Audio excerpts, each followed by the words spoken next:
বাজার থেকে মূলো নিয়ে আসছে আর মূলো শাক এত সুন্দর ছিল, তাই ভাবলাম যে এই শাক দিয়ে একটা ভাজা তৈরি করা যাক, যেমন স্বাস্থ্যকর হবে আর খেতেও কিন্তু শীতের সময় বেশ ভালো লাগে। এদিকে মূলো শাকটা ধুয়ে নিয়েছি আর এবং কেটেও নিয়েছি।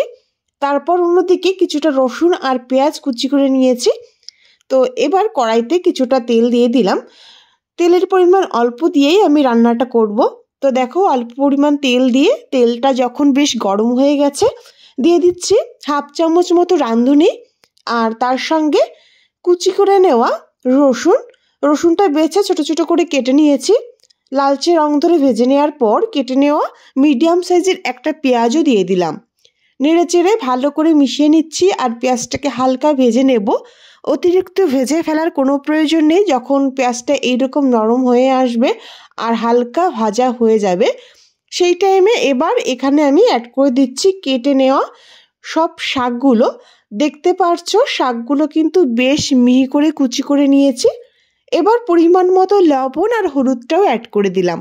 শাকের পরিমাণ বেশ খানিকটা কমে যাবে, তাই লবণটা কিন্তু অবশ্যই বুঝে দিতে হবে।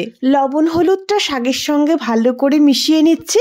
তো দেখতে পারবে ভালো করে মিশাতেই শাকটা কিন্তু বেশ কমে আসবে। প্রথমে আমি শাকটা লবণ হলুদ দিয়ে ভালো করে মিশিয়ে নিলাম।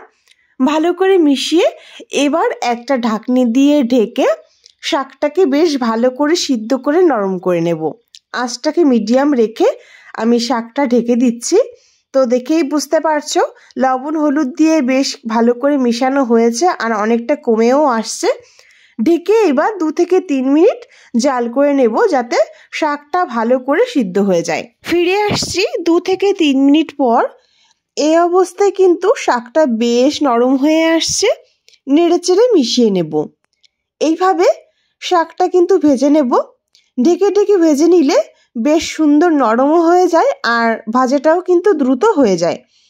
ভালো করে নেড়েচেড়ে মিশিয়ে নিয়ে এবার কেটে নেওয়া কয়েকটা লঙ্কা দিয়ে দিলাম। এখানে 4-5টা কাঁচা লঙ্কা চিড়ে দিয়ে আবারও মিশিয়ে নিচ্ছি। বন্ধুরা, মূলো শাক অনেকেই খেতে পছন্দ করে না, তবে এইভাবে একবার রান্না করে দেখো, অসম্ভব ভালো লাগে।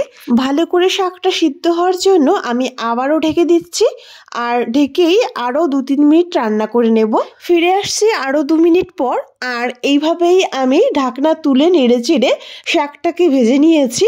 আর যখন দেখবে শাকটা খুব সুন্দর সিদ্ধ হয়ে যাবে আর কালার এইরকম চেঞ্জ হয়ে আসবে, বুঝতে হবে শাকটা একদমই তৈরির দিকে। তো দেখো, একদমই শাকটা নরম হয়ে গেছে আর প্রায় ভাজা হওয়ার দিকে। এইভাবে আমি আরও 2-3 মিনিট ভেজে নিয়েছি। শাকটা একদমই তৈরি হয়ে গেছে, কালার পুরোপুরি চেঞ্জ হয়ে গেছে। তো এবার আমি নামিয়ে নেব। গরম গরম ভাতের সঙ্গে খুবই ভালো লাগে খেতে। একদম মশলা ছাড়া নর্মাল শাক যদি পেঁয়াজ রসুন দিয়ে এইভাবে ভেজে নেওয়া হয়, খেতে খুবই ভালো লাগে। একবার অন্তত ট্রাই করে দেখতে পারো বন্ধুরা। তো এবার আমরা নামিয়ে নিয়েছি। রেসিপিটি তোমাদের কেমন লাগলো অবশ্যই জানিও।